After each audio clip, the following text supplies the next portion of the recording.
अस्सलाम वालेकुम दोस्तों। उम्मीद है आप सब खैरियत से होंगे। जितने भी लिटरेचर के स्टूडेंट्स हैं उनको एकेडमिक रीडिंग राइटिंग के हवाले से क्रिटिकली एनालिटिकली चीज़ों को देखना पड़ता है। आया कि लिटरेचर की कोई भी चीज़ फॉर्म हो, कोई भी जॉनरा क्यों ना हो। तो एकेडमिक रीडिंग और राइटिंग के हवाले से हम इस बात को हम अभी डिस्कस करेंगे। क्रिटिकल थिंकिंग को हम अभी डिस्कस करेंगे। क्रिटिकल थिंकिंग क्या है, उसके अंदर कौन कौन सी फॉर्म्स होती है, और एक न्यू बंदा जो मतलब के एनालिसिस कर रहा हो उसको क्रिटिकल कैसे सोचना चाहिए, वो चीज़ को कैसे देखे। तो स्टार्ट करते हैं हम आज का अपना लेक्चर। तो देखते हैं कि what is critical thinking. Critical thinking gives you the tool to use skepticism and doubt constructively so that you can analyze what is before you. Then इसकी definition है, critical thinking refers to the ability to evaluate information and to be aware of assumptions including your own. तो critical thinking में क्या चीज़ें include होती हैं? सबसे पहले आ जाता है analyze, then interpret, then present, then evaluate. और इसका जो नेक्स्ट पॉइंट है वो ये कि क्रिटिकल थिंकिंग एंड आर्गूमेंट क्या है, हम इनको क्लैरिफाई करेंगे। क्रिटिकल थिंकिंग और आर्गूमेंट क्या है।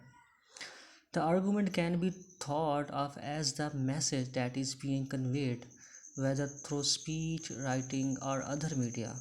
ये मैसेज होता है जो कन्वेड किया जाता है अदर मतलब के सोर्सेज के ज़रिए। वो स्पीच भी हो सकता है, राइटिंग भी हो सकता है, वो अदर मीडिया भी हो सकता है। Critical thinking helps you to identify the obvious and hidden message more accurately and understand the process by which an argument is constructed. को जो hidden message होते हैं या argument होते हैं उनको हम एक अच्छी अंदाज से उनको मतलब कि समझते हैं, उनको निकालते हैं और उनको प्रेजेंट करते हैं एक कंस्ट्रक्टिव अंदाज में। then इसका जो सेकंड पॉइंट है वो है रीजनिंग का। Reasoning is the capacity for rational thought. Rational thought की जो कैपेसिटी है उसको रीजनिंग कहते हैं। Critical thinking is associated with reasoning और with our capacity for rational thought. The word rational means using reasons to solve problem. Reasoning starts with ourselves. जो words rational है उसका मतलब है रीज़न यूज़ करके problem को solve करना। Because हम जानते हैं कोई भी प्रॉब्लम हो, कोई भी इवेंट हो या कोई भी इंसिडेंट हो, उसके पीछे कोई ना कोई रीज़न होती है। रीज़न के बगैर कुछ नहीं होता। जो रीजनिंग अपना आर्गूमेंट पेश करना, प्रॉब्लम को सॉल्व करना, तो वो रीजनिंग कहलाता है और ये एक अच्छे क्रिटिकल पर्सन की क्वालिटी होती है। It includes having reason for what we believe and do and being aware of what they are. Critically evaluating our own beliefs and actions, being able to present to others the reasons for our beliefs and actions. Okay, फिर इसके बाद है clarity कि जो author है, writer है, अगर वो क्रिटिकल थिंकिंग कर रहा है तो उसके अंदर क्लैरिटी होनी चाहिए, कंसिस्टेंसी होनी चाहिए। अगर उसके अंदर क्लैरिटी होगी, जो उसका जो मैसेज है, जो आर्गूमेंट है, वो दूसरों को पसंद आएगा और वो दूसरे मतलब कि इसके मैसेज को या इसके कन्वे करदा आर्गूमेंट को एक्सेप्ट करेंगे। तो what is clarity? The author position should be clear about the message. The author की जो पोजीशन है वो हमेशा क्लियर होनी चाहिए। If the author position is clear then it is more likely that their audience will grasp what they are trying to say and make the effort to follow an argument through to end. अगर उसका argument clear होगा तो जो audience है वो उसको follow करेगी, उसको तस्लीम करेगी, उसको एक्सेप्ट करेगी। देन इसके बाद है consistency. One important aspect of presenting a clear author position is creating a consistent argument। कि आपकी आर्गूमेंट में कंसिस्टेंसी हो, उसके अंदर इनकंसिस्टेंसी ना हो, फिर आपका जो आर्गूमेंट है वो मोर इफेक्टिव होगा। देन इसके बाद है inconsistencies. In this you leave the audience with uncertain condition. Inconsistencies make an argument hard to follow. अगर आपके आर्गूमेंट में इनकन्वीनियंट होगा, इनकन्वीनियंट कंडीशन होगी, इनकन्सिस्टेंसी नहीं होगी, तो आपका जो आर्गूमेंट है वो ऑडियंस के लिए हार्ड बन जाएगा, वो उसको मतलब कि समझ नहीं पाएंगे। The audience uncertain about what is the author is trying to present them to believe. Audience समझ नहीं सकेंगे कि ऑथर कहना क्या चाहता है, क्योंकि उनका आपको आर्गूमेंट उनको मतलब कि मुकम्मल तौर पर उनके सामने नहीं होगा, वो उसको समझ नहीं सकेंगे। इसकी एग्जांपल में हम देखते हैं कि apples are good for our teeth, acid screws apple. वो कहते हैं कि जो एप्पल है वो हमारे दांतों के लिए बहुत अच्छा है। और नेक्स्ट वो ये कहता है कि जो एसिड है वो हमारे दांतों को करोड़ भी करता है। और नेक्स्ट वो कहता है कि Apple consist mainly of acids so they can not be good for health. तो ये एक अनकन्सिस्टेंसी हो जाएगी, इसमें इनकन्सिस्टेंसी हो जाए। पहले वो कह रहा है कि एप्पल गुड होते हैं, फिर कहता है दांतों के लिए, फिर कहता है कि जो एसिड्स हैं वो दांतों के लिए अच्छे नहीं होते, फिर अगेन वो कहता है कि एप्पल्स के अंदर बहुत से ऐसे एसिड्स होते हैं जो दांतों के लिए मुज़र है, तो वो कहता है कि एप्पल दांतों के लिए अच्छे नहीं होते।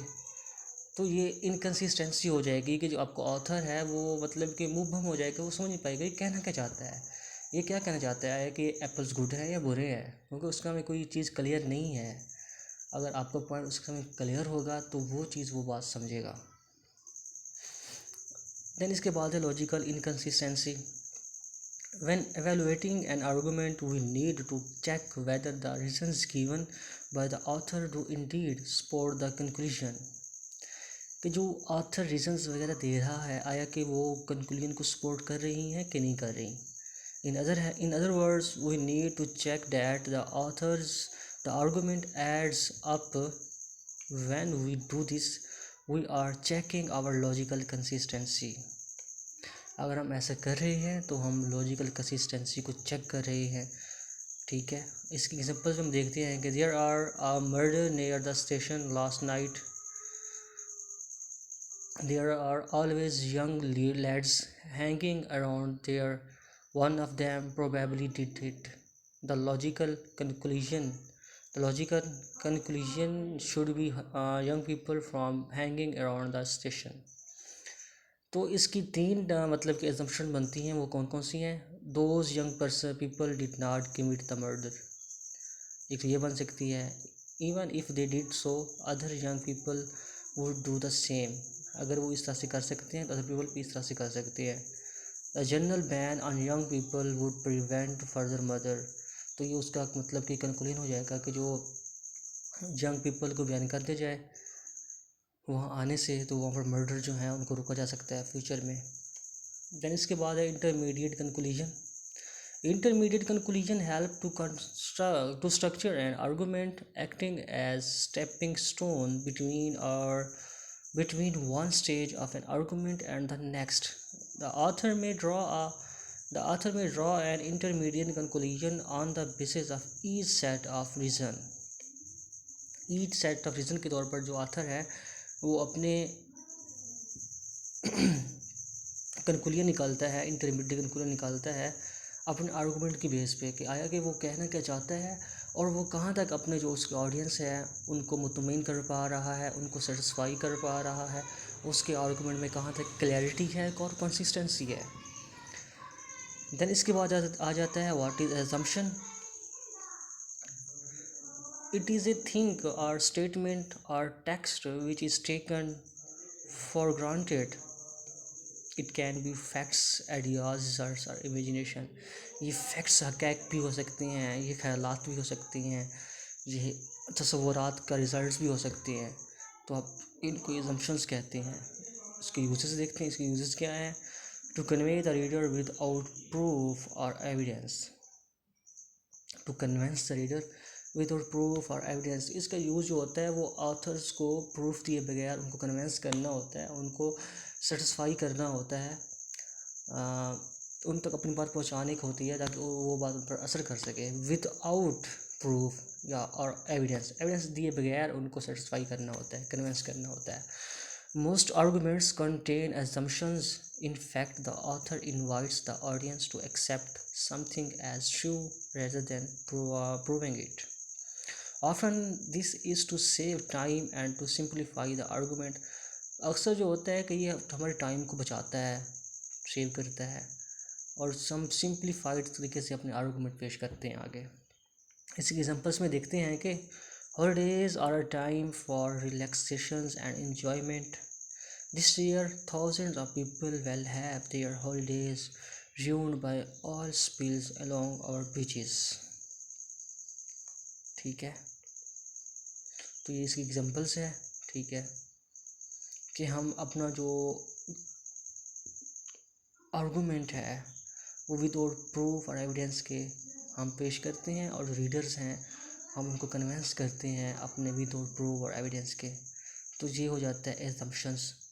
तो इसकी जो क्रिटिकल थिंकिंग के हवाले से ये फर्स्ट लेक्चर जो हमारा था ये यहाँ मतलब कि कंप्लीट होता है। क्रिटिकल थिंकिंग क्या है, हम उसको कैसे एवेलुएट कर सकते हैं और क्रिटिकल थिंकिंग के करने वाले के पास क्लैरिटी हो, कंसिस्टेंसी हो, लॉजिकल रीजनिंग हो, इंटरमीडिएट कंक्लूजन करता हो वो, और एजम्पशंस देखा है कि एजम्पशन क्या है उसको हमने डिस्कस किया है। तो नेक्स्ट वीडियो में हम देखेंगे कि व्हाट इज़ आर्गूमेंट, डिसएग्रीमेंट, इसको डिस्कस करेंगे। तो फ़ी अमानिल्लाह, अल्लाह पाक आपको हमें नासिर।